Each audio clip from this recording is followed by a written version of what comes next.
안녕하십니까. 더불어민주당 코로나19 비상대책본부 코로나 상황실장 신현영입니다. 지난 한 주간 코로나 상황실에서 진행한 외부 전문가와의 자문 그리고 내부 논의를 바탕으로 정리한 2022년 코로나 첫 번째 브리핑 시작하도록 하겠습니다. 전 세계적으로 오미크론 변이가 빠르게 확산 중입니다. 미국 1일 확진자 52만 명, 영국 12만 명 등 또다시 찾아온 코로나 변이로 전 세계가 감염병에 시련을 겪고 있습니다. 정부의 거리두기 연장 또한 오미크론의 불확실성이라는 위험 요인을 바탕으로 불가피한 조치였습니다. 최근 신규 확진자 그리고 병상대기 환자 수와 병상 가동률 등 긍정적인 사인에도 불구하고 1월 국내 코로나 상황도 녹록지 않을 것으로 예상됩니다. 오미크론이 우세종이 될 경우에 1월 신규 확진자 수가 1만 명까지 역대 최대치를 기록할 수도 있다는 전망이 나옵니다.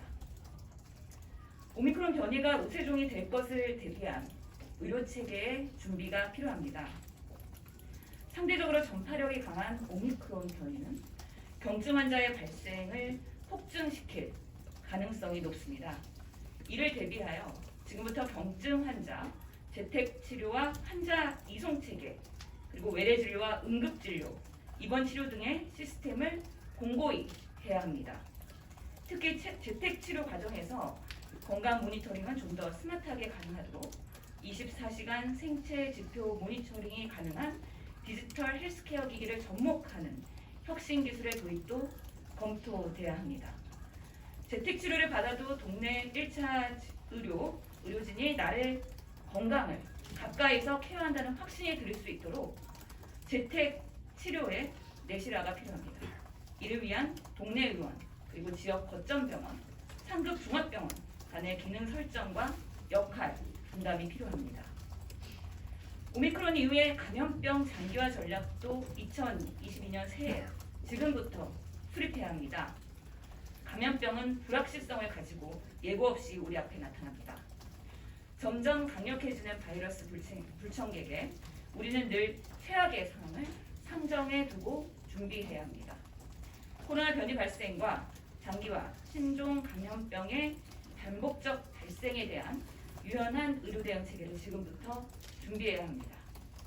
감염병 환자와 비감염병 환자 모두 안정적으로 진료 체계를 유지할 수 있도록 특정 병원을 소개하고 코로나 진료만 전담하는 단기 대응을 넘어서 모든 의료기관이 감염병 상시화에 대비한 단계적 일상 회복으로의 의료 시스템으로 나아갈 수 있도록 준비되어야 합니다. 발생할 수 있는 각종 위급 상황별 시뮬레이션과 대응 매뉴얼도 필요합니다. 정부는 코로나19와 더불어 이후에도 또다시 찾아올 수 있는 감염병을 대비해 선제적으로 이에 맞는 감염병 의료 전달 체계를 수립해야 합니다. 코로나 백신 접종에 대해서도 말씀드리겠습니다. 1월 3일 0시 기준 3차 접종률은 60세 이상 고령자의 경우에 77.3%, 18세 이상은 41.9%입니다. 1월부터는 50대 이하 국민들께서 3차 접종을 집중적으로 받게 되실 텐데요. 국민 여러분들의 관심과 주변에 대한 동료가 여전히 필요한 상황입니다. 더불어 코로나 백신 접종에 대한 장기 계획도 체계적으로 만들어가야 합니다. 과학적 근거를 바탕으로 4차 추가 접종이 필요한지, 접종 간격과 우선 접종 대상자는 어떻게 결정할지, 시뮬레이션을 통한 백신 물량 확보도 준비해야 합니다. 나아가 코로나19 상시 계절 질병으로 엔데믹으로 전환 시 국가 필수 예방접종으로의 필요한 체계 마련도 대비되어야 합니다. 정부는 경구용 치료제가 1월 중순부터 복용이 가능할 것이라고 발표했습니다. 효과 있고 안정성이 높은 경구용 치료제의 안정적 수급을 위해 100만 분량 이상의 정확한 수요 추계를 바탕으로 추가 물량 확보를 위한 예산도 임시국회 기간 동안에 최대한 마련하도록 하겠습니다. 국내 백신과 치료제 개발도 적극 지원하겠습니다.